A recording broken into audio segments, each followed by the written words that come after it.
in their quality. So like that's the whole point of this. And really, what's cool is the stuff that's gotten traction with the audience is homeowner stuff, homeowner tips. Selling homes, buying homes. Yep. And then we always get into just business. It kind of goes that way too. It's just cool. I love talking business. One thing I found in our other business when we started that was, you think as an entrepreneur you're on this island alone and it gets lonely, and all the struggles you're going through, and you're in these networking events and you hear everybody talking like, and it's all positive, and in your head you're like, fuck, am I the only one struggling? Yep. And I found early on when I got to sit down and have conversations with other owners, it was like a big, huge stress reliever for me. Yeah. Because you realize you weren't alone and everybody's having the same problems. Totally. And, so that's kind of the selfish side of this, just getting to talk to great entrepreneurs who are trying to make a difference in this city and, who are taking the stab at running their own business. That's what we want to showcase as well. Cool. So do you want me to lean more on the real estate side? I want you, whatever you want to do. Or the impact side, or both? Let's talk both. Okay, cool. Yeah, let's talk both. I want It's this funny, to be an opportunity for you too. I was just on a phone call before this about starting our own brokerage with a partner of mine. Oh, cool. And one of the conversations was actually about how we can leverage your product and service for our agents under our brokerage. Yeah. So not so much just going to the consumer, but making sure like what we want is what you guys are building. That's right. For our brokerage to attract the agents. 100%. So we were just talking about this, and I was like, well, funny enough, I'm actually going, these guys and gals are doing it. Yeah. So rather than us go do it, like, let's go. Why don't we partner on a higher level, but for the greater good of the consumer, the greater good of the client to the realtor, but more so importantly as agent attraction. That's right. Because it's like, hey, they've vetted, they've got all this stuff. How do we as a brokerage partner on a high level with you, so we get that top tier access or whatever that offer looks like on your end? 100%. So that way we can solidify those relationships. Because here's the reality as a realtor, and the biggest stressor I have is getting a structural engineer to show up within 5 days of an inspection period, right? Like, my guy is 3 to 4 weeks booked out, so I use someone else's. I don't know, price could be higher, could be lower, right? All those problems and issues. And if my friend's resource isn't available, well, now I'm going to Google. And you know how that goes. Roll the dice. And I'm making $18K on this deal, and I'm going to Google to refer a business partner, opportunity, problem solver that may or may not be great for my client. Right, so like, that's a huge hole, I think, in any realtor's business, let alone any brokerage. And one of the things, like, everybody pushes you to a Facebook group. Well, post it in the Facebook group, right? And I'm not saying that's terrible or bad, but that's, to me, from a connection, human connection, deep connection standpoint, that's like me saying, go to Google to my client. That's exactly right. Right? My broker saying, go to the Facebook page. Yes. Is like, so you don't have the answers. And you're pawning me off. To other realtors who are doing the business, and I get it, but like, how can we build a brokerage that is the resource because we decided to partner on a brokerage level with someone like MyHome? Dude, 100%. Thank you for saying that, because that is exactly what we're trying to do. And it's funny you say that, because we just secured our first partnership like that with Keller Williams. Let's go. And so congrats, man. Thanks, dude. And what we want to do with other brokerages like that, so what we're doing with them is they had this preferred vendor status, right, where it is a bit of a revenue stream for them, but there is also value to the vendors. But what we've done is we've partnered on that. So now Keller Williams Music City, for now, has one preferred vendor, and it's MyHome. Yep. And now their realtors can go, all of our preferred vendors are on this app. You can go in, hire, pay, and schedule with them. What the realtor gets is like our matching process, the homeowner still chooses. So we're shifting liability away from that realtor. Yep. So we want to protect your brand, your ego, or not your ego, your brand and your reputation. Yep.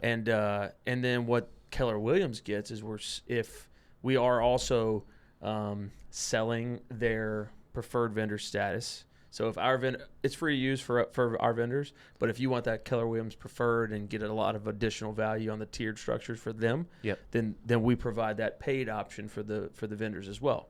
Cool. So they'll get some revenue from it.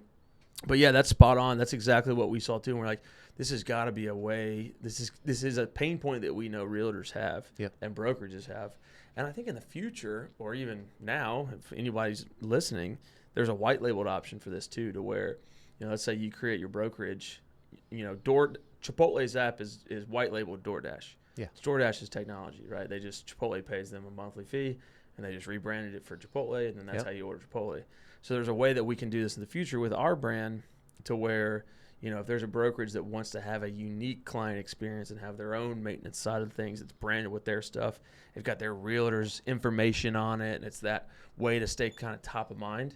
Then there's a white labeled version of this in the future as well. So, yeah, man, that's cool. Thanks for saying that. So I want to get some background on you, get to know you a little bit, because we've not met until today, which is awesome. I love these types of podcast because I just feel it feels more authentic. Of course. I'm getting to actually learn about you and get to know about you and your business. So give us some background on you, Jim. Where are you from? How'd you get to Nashville? Yeah, so originally from Boston, Massachusetts. Nice. Came out to Nashville because I was looking for some change. So broke up with the woman that I was dating at the time, working for an unethical organization where I just proximity of the executives. I had high proximity in the business. Youngest director, youngest level executive. Wow. But the folks that were setting and blazing the path weren't folks that I looked up to anymore based on some situations and decisions they made. And not to point fingers, I was freaking reckless at that point in time, right? I was in my younger days. So I wasn't the one to point the finger, but I knew that I didn't want that. Right. And at that age, 35, 40, I didn't want to show up like that or keep doing some of the things that those folks were doing. So I decided to make a change. Never been to Nashville. Never even visited. Didn't know much about it. Didn't even have a Facebook friend here in Nashville. No shit. And just packed up the car, drove here, got an apartment on the way, sight unseen. Got there on a Sunday. My bed didn't come in. Slept on the floor and showed up for day one work Monday. No kidding. Where at? Where'd you have a job at that point? Yeah, so I took a job for Premier Parking as their director of hospitality and transportation. So I did a lot of transportation with shuttles and the healthcare facilities. Yep. And then oversaw the hotels, valet, concierge, all that stuff. Cool. And within 60 days resigned. Just again, unethical, Yeah. I came here. Managers were missing in the program. I was doing tasks that I haven't done in 3 or 4 years. Yeah. Whatever, right? The list can go on. And, made that resignation, and then decided to stay. They pay me some more money. But immediately I knew, okay, this is probably going to be a long-term issue. So let me try figure something else out. Right. Hired a gentleman who had an organic frozen beverage company and needed insurance and came back into the workforce. So kind of gave up on entrepreneurship, ended up buying that company, growing it to a little under $1 million in revenue in 12 months. Nice. Exiting the corporate world, full-time entrepreneurship. A week later, COVID hits. Oh. So I lost everything. All our contracts, we sold to restaurants that were closed one day, open the next, 5 people, 25, 75%, right? We remember those days where it was like, what's happening? It's horrible.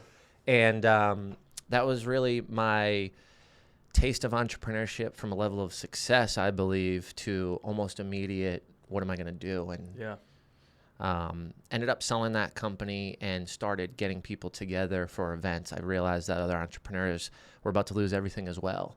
And I know whenever I was in my darkest days, it was always someone that helped me or pulled me out of those moments. Yeah. So started to get entrepreneurs together. That kind of blew up, and met a lot of folks who were interested in buying real estate. So grew a massive real estate business, continued to throw events, and realized how much impact there was in getting people together and helping folks. Fast forward to today, throwing, several hundred person conferences, masterminds. I consult small businesses, sell real estate, invest. So do a plethora of things, but all has been a pretty crazy journey with a lot of pivots and expansions. Sounds like it's been, the last 8 years probably since you took the move here, and that's when everything kind of started figuring different things out. Okay, that's I love that story because I think so many people are scared to make that move. Oh, yeah. If you're from a place and you're like, I don't know anybody here, and getting in your car and going and getting an apartment on the way there is terrifying. It's scary, and not a lot of people do that. So, but that's what it takes to get out of some of those ruts that people find themselves in, Not Totally. to say you were in a rut, you were doing great, but it's like, hey, this isn't what I want, right? Yeah. And, like, making that decision to go is really tough. Now, I get it. Some people have kids and all that stuff. Like, you can't. But there's still a way to find your way out of those situations and make yourself a little bit happier in what you're doing. Totally. So let's talk about impact, because I don't know. I'm a blank slate, so I don't really know the first thing about it. I know it's an event, but let's talk about that and how you got into that and what that looks like. So 2020, getting started with 8 people around a table that would let us sit next to each other during COVID, right? And ended up growing and growing and growing to 200-person networking event. And it was about a year and a half ago, what I realized was I'm throwing these events, I'm getting all these people together, I'm selling a ton of real estate, I've got a kid, I'm getting married, like, I don't want to sell 60 houses a year. Right. Like, that's just not a lifestyle that I can live. slog. And it's pretty stressful too, right? Yeah. Like, it's 24/7, 365. You've got great clients, but sometimes people can get really shitty in a real estate transaction, Big time. even when you're protecting them and helping them, right? So I felt that I was reaching to grab all these clients, and we didn't really align, and I was doing it for the dollar. Yeah. Right? High ticket. 15 grand, 18 grand, all these big checks. Yep. But what am I doing? I'm selling my soul again as if I was when I was in corporate. Right. And about a year and a half ago, I was like, well, I've got all these events. They're a main source of business for real estate. But I don't really want to work with all these random people that I've just been meeting. I really want to work with the investors and repeat clients and people that I have a relationship with and alignment with. And what I decided at that point was, I'm going to sell this event company and just consult, and that's it. Yep. My wife was like, why don't you sleep on that? Why don't you just take a pause? Yeah. And I woke up the next day and was like, no, I'm just looking at this wrong. I'm doing this completely unintentional for the good of myself, really, right? Like, to make money. Yep. And when I switched that, I started to have more intentionality. I started to lead with relationships. I started to lead and collaborate with people I aligned with. And this beautiful thing happened where people were just grateful and thankful. And I was like, this is my calling. That's I awesome. can be around people. I can be a resource to them. I can help them. If they want to consult and pay me 20 grand for 90 days, let's do it. If they just want to show up to free events and they're broke and they're just looking for education, let's do that too. Right. So it was this really cool understanding of all the levels of entrepreneurship and trying to create and build something where I can help each level. Yeah. So last year we threw this conference, 256 people, 15 speakers, 66,000 square foot venue. Just did it up massively, and it changed my life, man. I've never felt more love, meaning giving and receiving, than I've done in anything I've ever been part of. No kidding. And I'm addicted to that. That is the feeling that I want. That felt better than cashing a $50,000 check. That felt better. It was the hardest shit I've ever done in my life. And I learned a lot, and I failed a lot, and I messed things up, and I pissed some people off, and there was relationships broken. There was amazing relationships created. And it was just a huge, huge, huge hyper growth moment for me last year. And what I realized was, if I have a goal to help 1,100,100 business owners, entrepreneurs, business professionals before I die, then I've got to be playing at a higher level to impact more people so I can cipher out the people that are serious and not serious around entrepreneurship. Yep. And that's what Impact Effect 24 is. Like, there's an opportunity to join a community of folks that are like-minded at a low ticket level. There's an opportunity to do consulting. There's an opportunity to share a stage with me. We can collaborate on an event. I can consult and help your business throw an event, right? There's all these things that I didn't even realize I had the skill set and there was a need and a problem to be solved until I took that big freaking risk and invested everything in my savings account in it last year, you know? Oh, man. All right, so let's dig into that because I think that's really powerful. To me, it sounds like, and this is the first time I'm hearing your story, and it's really, really interesting. It sounds like you really kind of truly found what you were meant to do in the last couple of years. 100%. If you think about the person who might be listening to this, you know, if there's one person that we can help get to that point in their life, was there a trigger, right? Because if I'm listening to you, I'm going, I want that. Yeah. How do I know what that thing is that I'm supposed to be doing? Like, what is I'm sitting here in a dead end job or whatever. How do I know when it's a green light, to use Matthew McConaughey, when it's a green light or when it's a red light, right? But I don't want to mistake the two. And I think a lot of people get scared to start because they're afraid they're going after something that's not the green light. True. Was there a trigger for you that you were like, all right, let's do this? Yeah. What a great question, man. You're really putting me back in that moment right now. I might get emotional. Like I'm really sitting into my heart right now of like that please. moment, man. And in that moment, the reality of it was I wasn't listening to myself and spending time understanding and finding clarity of who I was, right? So like, I've been chasing a lot of different things, money being that thing that I've chased the most because I didn't have it growing up, right? Like my parents were addicted to OxyContin. So, you know, having a white picket fence lifestyle and your parents and then watching that change at 14 and finding that out and moving 18 times before I was 18 was just an experience that had massive impact on me, right? And what I realized was in that moment, the day that I figured out this was the thing, I had to quiet all the noise and spend alone time on myself and really play back everything in my life and figure out what was the through line of why that was successful, why that failed. And it came back to human connection. In my darkest days, someone pulled me out of that. On the highest mountaintops, I wanted to celebrate it with someone, right? And what I realized was human connection, I'm really good at it. There's a reason why I can get 200 people to an event during COVID. Yeah. Like in the middle of summer, right? Yeah. Like I think it was 101 degrees that day on the rooftop, right, of Hampton Social. But like that's because the relationships and I care about people. Well, the reason why I care about people, it comes back to, someone pulled me out of my darkest days when I was going through all that stuff with my parents. And I didn't have necessarily them to lean on, so I had to find other people to lean on. And I want to reciprocate that and give back.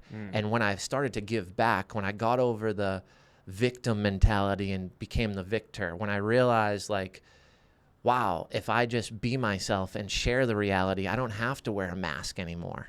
And when I took the mask off and just poured out what I thought would help people is when I got that amazing feeling of positive impact that had me on a roller coaster of, is this the red light? Is this the green light? And me going, dude, nothing else has felt as better than this. So go. So let's go. Like, let's ride this wave. And it takes time, and you have to figure out the lane, and you have to figure out, okay, what's the messaging around this? Where does it show up? Right. What stories can I use that are true and real in teaching and educating around this? And where did I go wrong? And so I started to just spend more alone time with myself and build the relationship with myself. And I think that's what I was always skipping over. It was always like, I can go learn that skill or take that course or that class or build that relationship or get in that room or have that proximity. But I didn't love what I saw in the mirror. Right. I didn't appreciate. I wasn't grateful. I wasn't thankful. And when I started to develop the relationship with myself and really focus on me and the journey and where I want to show up and how I want to show up, I just narrowed it down to human connection. And the conduit is the events. The conduit is the mastermind. The conduit is the community, the webinar. The baseline is that human connection. That's the engine. That's the accelerator to everything else, you know. And like, that's super important what you said in there, because it's important for people to know that there is no easy path. It's still going to be hard as shit, right? But what you did was, at least from, you know, me looking into it and just the first time I'm hearing it, sounds like, you know, every business is hard, but you've got this internal accelerator that is probably means more to you than any other external motivator, as in like money or notoriety or popularity, right? It's none of those things. Those things are great, but really what's going to keep you going through the hard times is what you kind of pulled out of yourself just through some internal thought. And I think it's important to note that, like, if anybody's listening to this, I would challenge you to think about the last time that you were alone for a significant amount of time in your own thoughts without a distraction, without your phone, without the TV, without a song playing, without talking to somebody. Totally. But just driving maybe with nothing on. Yep. And if you really think about it, I bet you most people can't think about the last time that they had that, unless they're very, very, you know, active in like yoga or meditation or something like their prayer or whatever. Which that is most of the time where that shows up for people, right? And like, if you're not working out every day or you need music to work out, well, you're not actually in your own thoughts. Nope. Right? Yeah. And that was me, like, oh, I'm working out, I'm going to the gym, but I'm listening to hardcore rap, dude. Right? Where it's like, F this, F that, right? And it's gangster rap. It's what I like. Yeah. But like, it's probably putting you in a whole different spot than what you could have gotten out of. And that's not reality. I don't talk like that. I don't show up like that, right? But like, in that moment, I'm like, let's fucking go. Like, I want hardcore rap when I'm working out. And there's nothing wrong with that. You know, I mean, you gotta do what you gotta do. I promote some fitness, so whatever gets you in the gym would be great. You know, it is hardcore rap. I listen to podcasts or books when I work out. Well, I started to now, and like leveraging time and energy, right? That's it, dude. You have a kid, and I've got another one on the way, and it's like, right. I've got to leverage here what's important. Yeah, I completely agree with that. Although my rap music's important, there's not as much time these days as that's right, dude. Maybe 30. If you're in the gym for an hour, split it. 30 podcasts, 30 hardcore rap. Yeah, dude. I think that's going to resonate with a lot of people, and I appreciate you being honest about that. And it's a journey, I would say, man. Like you don't just figure it out, and some people can. You know, I interviewed someone today, Jason Aldean's drummer, Rich Redmond, and he was like, I just knew. He's like, you know, you think, oh, it would have been cool to meet Jason Aldean and be in the band at 22, but like I crushed it at 42. Dude, exactly. So no one saw 20 years of me not being in the band, not doing 25,000 sellout shows, people in the crowd, author, you know, actor, 4 books in. He's like, that didn't happen till 42. Yeah, that's the overnight successes. I love that. When they're like, yeah, it just popped up out of nowhere. It's like, no, that dude's been doing clubs for 20 years. Yeah. You know, or he was a studio drummer for 20 years. And then finally he got his moment. But that's what I think with the purpose stuff that we're talking about, right? It's like, dude, I valeted cars at 17 to make money, ended up staying in that industry, moving into the healthcare side of it, transportation, hotels, frozen beverage company, right? Like somewhat random, consulting firm with a partner out of Boston, real estate investing, then real estate transactions, now speaking, consulting again, and speaking around human connection. Like, it wasn't just I'm going to do this at 22. Right. And like, Rich probably didn't know he was going to be doing, you know, 64 hit songs or whatever it is with Jason Aldean at 42. Right. When he's 10 years into his music career and it might not be working for him. So that, I think you got to try. Right? Yes. Before it worked. It's a common theme in here, which is I cannot fail if I do not quit. And like, I think as long as, and it doesn't have to be entrepreneurship, like, right? Being a drummer is not really entrepreneurship. There's some elements that are similar, but like, I'm not going to quit. Yeah. I'm going to keep going. And as long as you can keep yourself fed and your bills paid, don't stop, keep going. But to the other side's credit is it's extremely difficult, right? It's like there are easier ways of life. Well, but if you're not happy, then you should keep going, You took the words out of my mouth, man. Yeah. You finished. Yeah. I could have finished that sentence for you. Yeah, you're 100% correct. And like, I think that's the hardest thing that I've had to face more so over the last year, is changing a lifestyle. Yeah. Right? Like, I've got a almost 2-year-old. I've got a little boy on the way in a couple months, and I'm deciding to change a career that's made me less money this year than I've made since 19 years old. I'm 34. Right. Okay, so like, this isn't to brag. Yeah. This is a fucking reality that, like, dude, I'm taking this leap and it's hard. Yeah. And it's a massive lifestyle change. I'm used to buying a house every year. Right. For the last couple of years, or here's $100K into this multifamily syndication. And like, I can't do that this year. Right. Right. And everything's going into the business. I'm cashing an $18,000 check in real estate. My operating bank account is $1,200. Right. Right. Like 16 to 8 is going into the business, is going into the growth, is going into the development of building this so I can impact those million folks. That's and like, that's hard, man. That's probably the hardest. I told my wife about 6 months ago I was having an event. I didn't have the money. And it was a follow-up to the conference ticket and the conference last year. So I had to do this event, right? Like, I'm a man of my word. Yep. Word is bond where I grew up in Boston. Like, you say it, you do it. Mm-hmm. And I didn't have the money.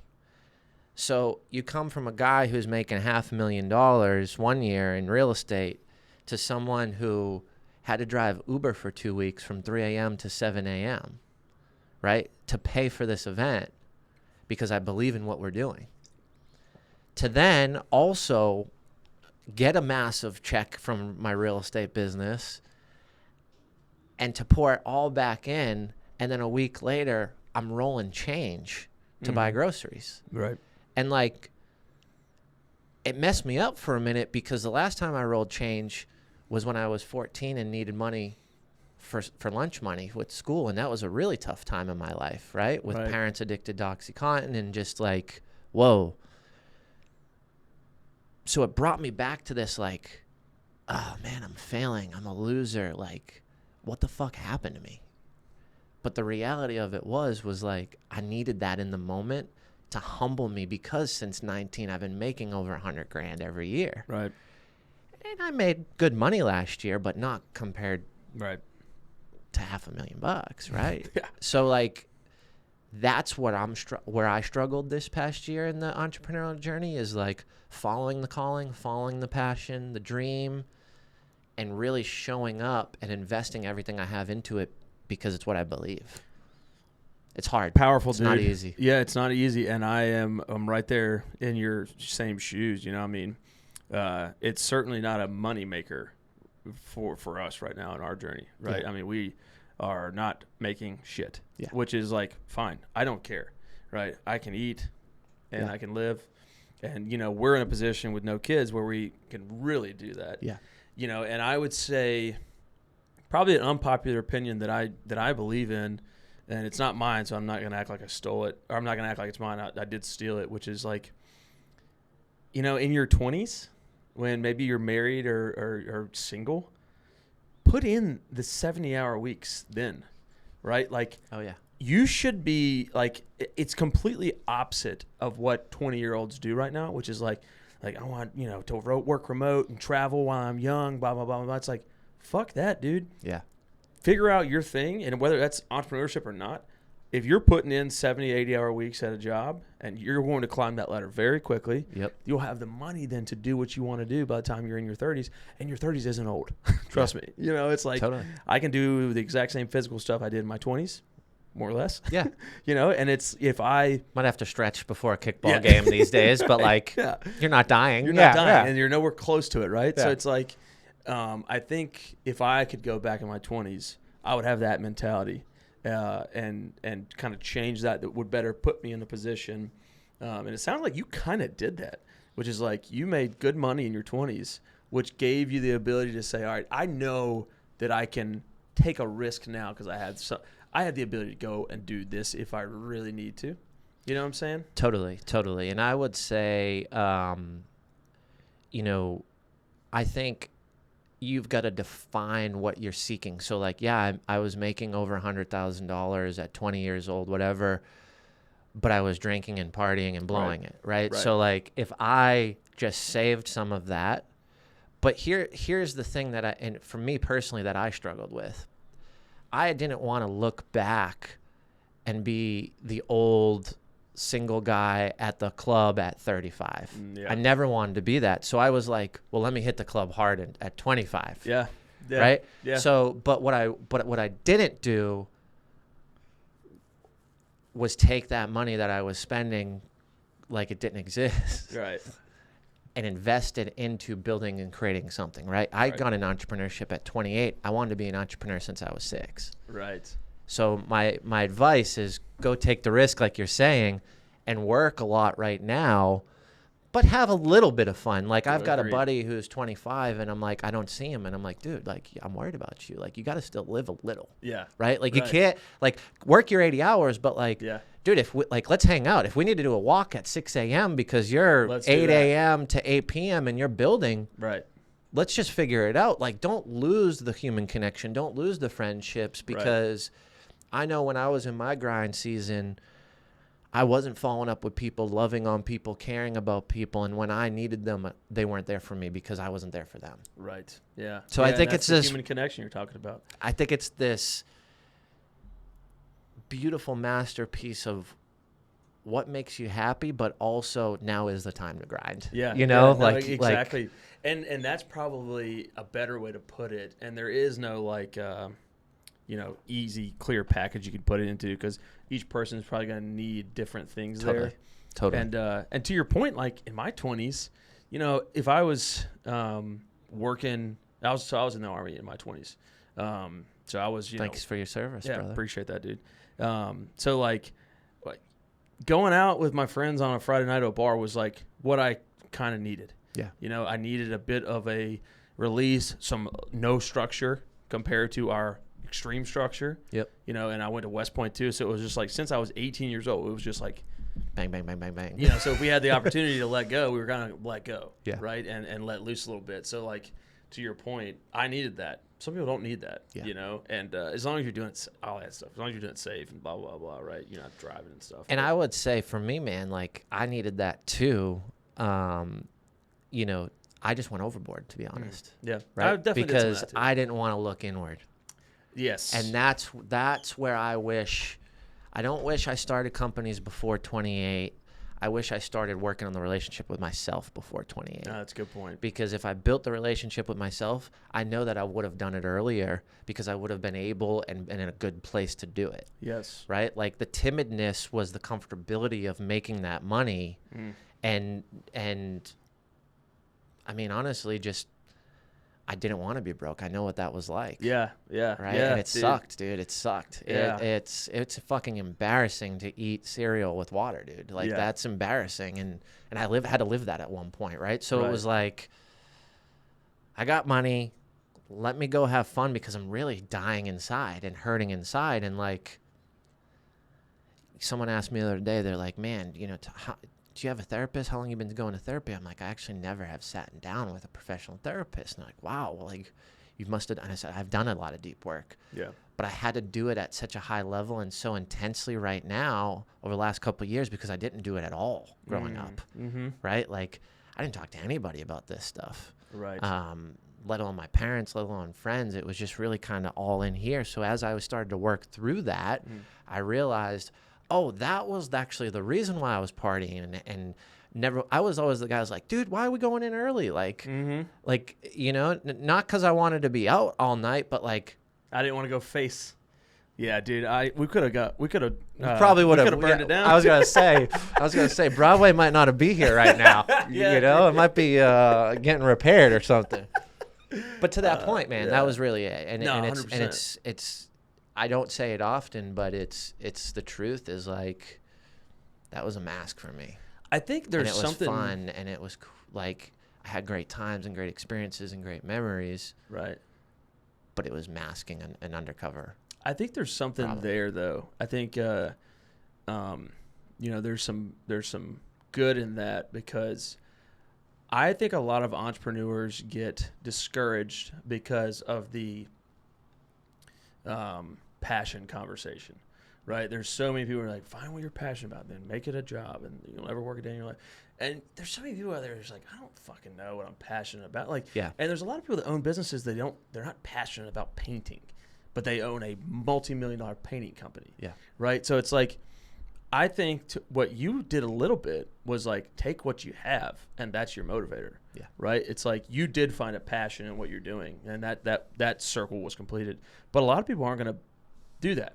So if like fear of failure or anger is what you have, right? As long as you're channeling that in a positive way. Totally. I don't think you have to have this like, oh, absolutely love doing X, Y, and Z, and I'm going to make it my job now.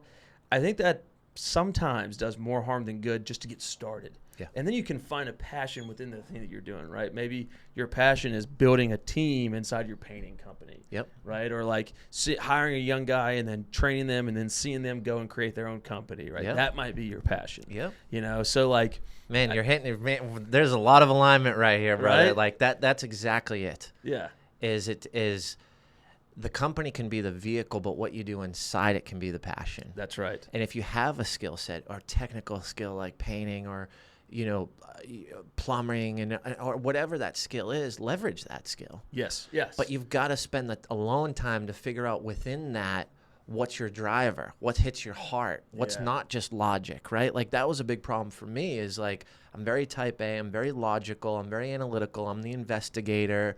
I don't trust easy. I want to see numbers, right? But I'm also creative and take a bunch of risk. Mm-hmm. So like as I was finding that out about myself, I started to realize, well, how can I leverage this in what I'm doing? And then how can I use it? And how can I feel good about it? But sometimes it wasn't as easy just to find it. I had to work for it, right? Yeah. Like real estate, I'm like, I don't want to be a sleazy salespeople because that's what I knew. Mm. But what I realized is, wow, there's an opportunity to create impact and not be that person in real estate. That's right. Right? So like, how can I do real estate? And I'm crazy because I'm like, I want to help 1 million people and real estate's not fast enough. And I don't think it's expansive enough with my passion towards it. So let me do the impact and the consulting and the community building. But still, it's finding what that passion or where it lies in it and making a decision of, can I do this forever or do I want to do it for somewhat consistent level of time? Yeah, dude. I dig what you're doing. And I think that's what resonates with people, which is why it's successful. It doesn't feel, how it is. You can feel when somebody's just selling something or they're, in it for whatever reason it might be. And no shade towards them, right? They got to make money. They got to make a living, whatever. But when somebody has what you have behind what you're doing, it's infectious. And people are like, I just want to get involved with this. Like how can we be a part of this? How can we do this together? How can I attach myself to this? So, dude, kudos to you. I want to get into your real estate. Yes. So what is your real estate game right now? Are you mainly investing? Are you selling residential? Are you in commercial? Selling residential, not investing right now. Yeah. As most of that takes money. Yeah, most of that money is going into the impact effect business.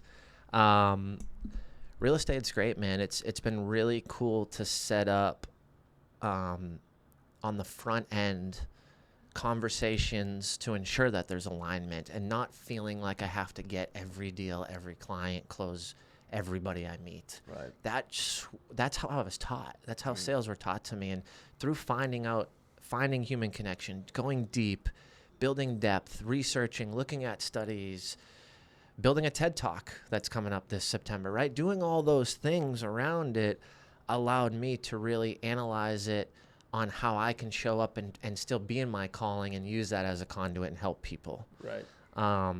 So it's been really cool, man. Like it's funny, like I think back of clients a couple years ago and then I think back of clients right now and I'm like, I want to hang out with every single person I've sold a house to this year. That's awesome. And 2 years ago, I didn't want to talk to anybody I sold the house to. Yeah.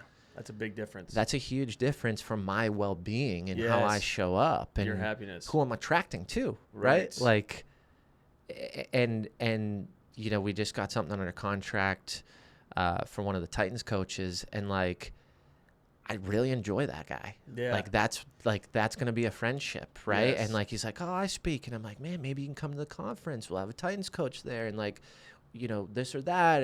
And you know, oh, he's like, oh, I speak to other coaches and do that. And I'm like, dude, there's some synergy. Like, there's so much opportunity when you like the person you're working with, you know, and it's like deeper than just the money. It's deeper than just what problem you're solving for them. There's actually a relationship, and both people feel heard, both people feel seen, both people feel important. That's where magic happens.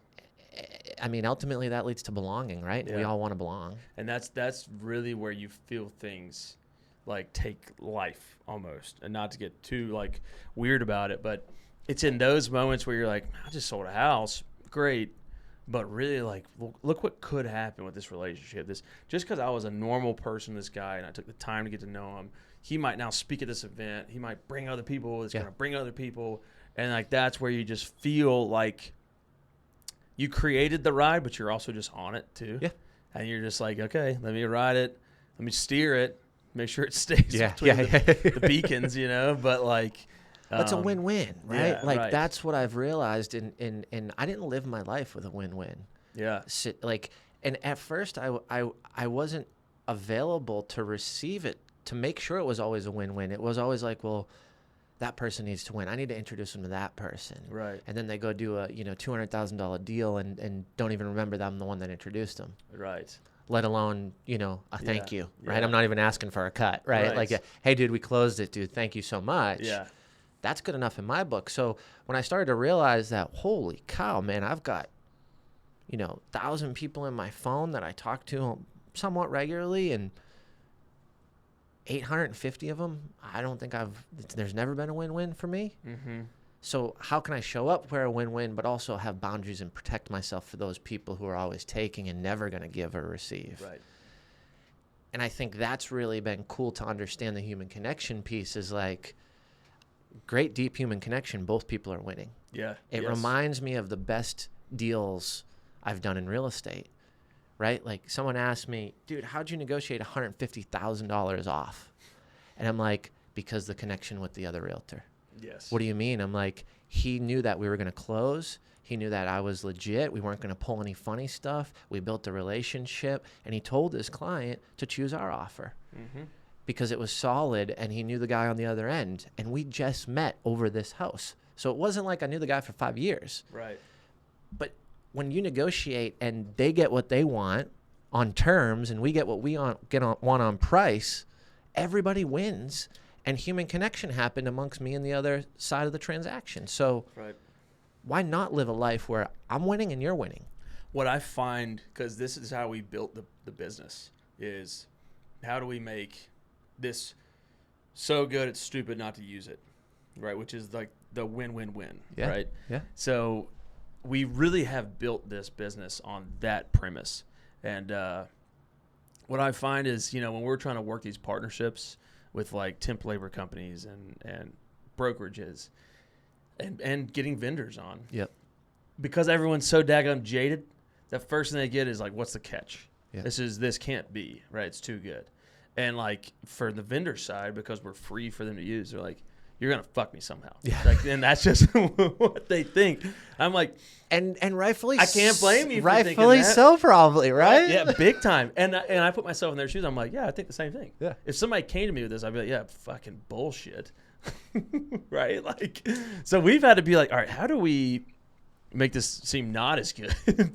And then maybe we can remove the guard and then show up. But like, that has been a thing. And I think when you can finally, but what helps that, and the reason why I brought that up is if you have a relationship and you take the time to do that, then their guard goes down. They automatically don't think that there's some sort of gotcha moment. The tough part in business is, especially in tech, we need and want to scale. Yeah. Right. So it is a timing thing. So at some point there is like this weird flip of the switch where you have to go, we need to lean more towards getting good quality people and getting these partnerships done while not letting go of our values and our requirements, but also we don't have 6 months to develop a relationship with them because it's not we don't have the time for that sales cycle. Yep. So it's been a balancing act for us because I prefer the relationship method, but it's just knowing when and where and how to choose and do that, and that's why we took to social media and doing these things because we hope that in the future we've shoved our brand down your throat enough. Yeah. To where we've got brand presence and you almost know us and we can have a relationship prior to meeting in person. And we want to develop that trust both on the vendor side and the homeowner side just through putting these types of conversations in the public. Totally. Right? Like there's no bullshit here. Yeah. I'm not, it is what it is. It's a real conversation with two real humans Yeah. pouring it out and being authentic and for the greater good of you. Right. And that's a And you core could see- value to your business and your brand Right. as a human, but also as a company. That's It's right. brilliant. And this is a good way for people to actually understand behind the scenes. Like Yeah. what you just said is the truth. Like you're not hiding the fact that you own a tech company and scalability and funding and like It's all a thing. employees. It's all real. Yep. Yeah. And exactly right, dude. The And you're trying to transparency. not reduce those core values Yeah. and you're holding them at the highest standard. Like that's what we can only wish for with a partner in business, Exactly right. And as a consumer using a product True. or using a company, it's like, yeah, that's what I want. I want you guys to make as much money as possible while not screwing me. Yeah. So, dude, Totally. Jim, this has been incredible, and I could go for hours and hours with you, but I think we probably have to wrap. I'll leave it with asking you a question. Is there one piece of advice, and this is going to be a long-winded question, that you want to give younger you, future entrepreneur, current adult sitting in a job they don't want to have, business owners, homeowners, real estate investors? Is there one thing that you'd like to kind of to end us on as far as advice in any of those categories? Sure. A mentor of mine recently, Phil M. Jones, he wrote a book, Exactly What to Say in Sales. Sold over 3.5 million copies, and I had the opportunity to meet him at a mastermind in Scottsdale, Arizona. And we had a great conversation. I ended up shooting a podcast. He met me early before the event the next day, and we shot a podcast. And he's just an amazing guy. Invited me out to New York City and Central Park in his office and got me into one of his programs and just hooked me up, right? And one of the things that he said to me that just popped into my head was like, and based on our conversation around passion and my journey and doing different things, is he's like, you have to slow down to speed up. And I think it's so applicable in the world we live in today because we're running fast. We're looking for the shortcut. We're looking for the 3-step offer that says do X, Y, and Z and make $50K a month, right? And it's just all bullshit. Mm-hmm. But more importantly, we need to slow down to understand ourselves. And that's what allowed me to follow my calling and live in my passion and just wake up every day and be grateful because I'm doing what I'm doing, and when it ends, it ends. And there's no regret to that. There's no, there's nothing left on the table right now for me. Now there's projects and there's my book that I was going to release before next month, and then the TED Talk came up, and what I've realized too is, well, slow down to speed up. I don't need to release a book in the next month. I can release it next year, right? The TED Talk's important. There's a date to that. It's September 19th. Like, let me crush that right now.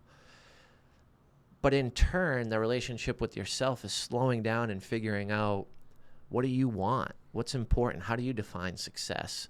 Do you understand the difference between wealthy and rich?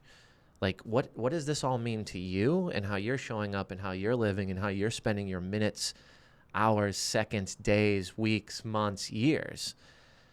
Slow down and think about it. Get that alone time. One of the things for me was like going on a 7-mile hike alone.